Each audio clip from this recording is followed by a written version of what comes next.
So today's been my day off, but still been absolutely exhausted due to lack of sleep and stuff. So to get me through today, I've been doing two main things. First thing, as usual, is catching up on my YouTube subscriptions and watching all that stuff. So that's my usual, and it's pretty much been Polaris stuff today. So that's cool. Watching the big podcast, so that's been kind of background noise and watching. The second, more active thing has actually been playing a couple of mobile games on my phone. Not something I tend to do that often, but when you're just dead tired and you're just half sleeping, you're kind of in that middle, can't sleep, but want to sleep. It's just good to veg out to that sort of thing. One of the two games I've been playing, which I've played fairly extensively today, is a game called Dice Dungeon.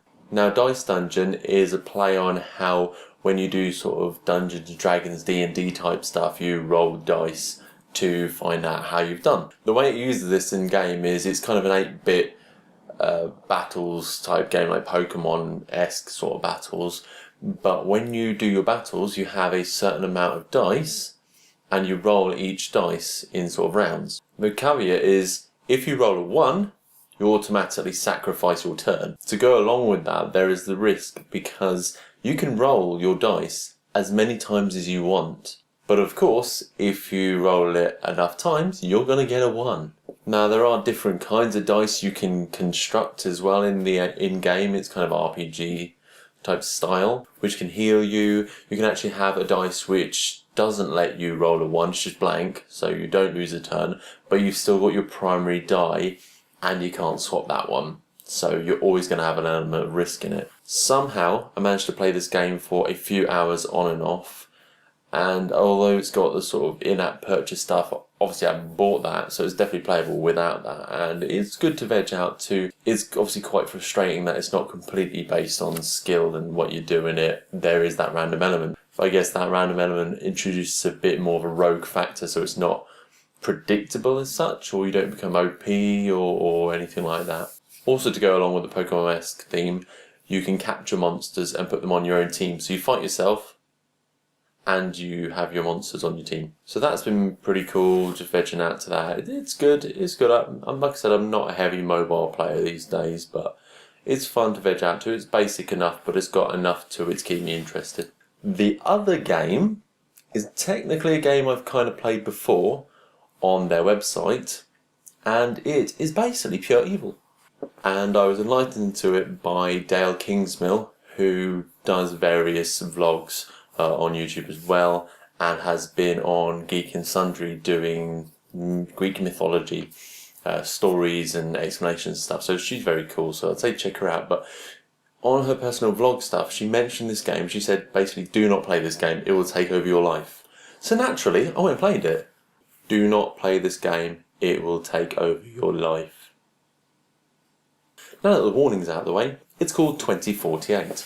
Now those of you who have played it will actually realise why this game is pure evil, and you should never have played it in the first place. The rest of you, why not? Give it a go, see what I mean. Essentially what happens is it's a grid with blocks on, with a number on each block, and it starts off with number 2 on a block, and you choose to slide the blocks as a whole from one side of the grid to the other, up, down, left, right, all the way across. And every turn you take, it adds an extra block, starting with number 2 blocks. And then when you go higher up with your blocks, it starts introducing like number 4s as well on its own. And when one of these blocks runs into another one with the same number on, they merge and add up to the next number. So if you get two blocks and you manage to slide it across the screen and it runs into another 2, it becomes a 4 block. And of course, when you get 4 blocks, same with the 4s, same with the 8s, and so on. Aim of the game is to get up to 2048 on a block. This can get quite infuriating, and I must admit I haven't played it a huge amount, but I haven't managed to get to that 2048 block yet, because it's a little bit like Tetris. Now in Tetris, I'm sure pretty much everyone's played that at some point.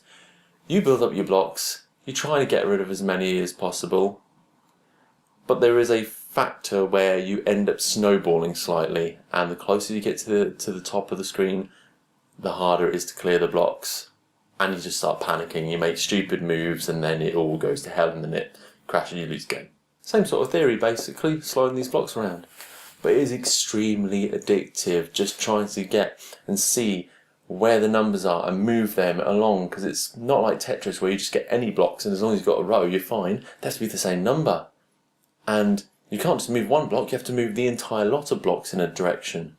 So some blocks will block others and some will go where you don't think they'll go and you go, oh crap, I missed that. Infuriating, but very fun at the same time. And I've been playing this on the website previously, just for a little bit. I lost a couple of hours to it the other day. And I happened to be on the App Store today looking at games, hence finding Dice Dungeon and playing that. And I saw 2048. I went, no, because it's bad enough there's a website. But now it's an app on my phone. I'll see that. I've stopped the notifications, so if they intended to give me a reminder to pop me back into it, it ain't happening.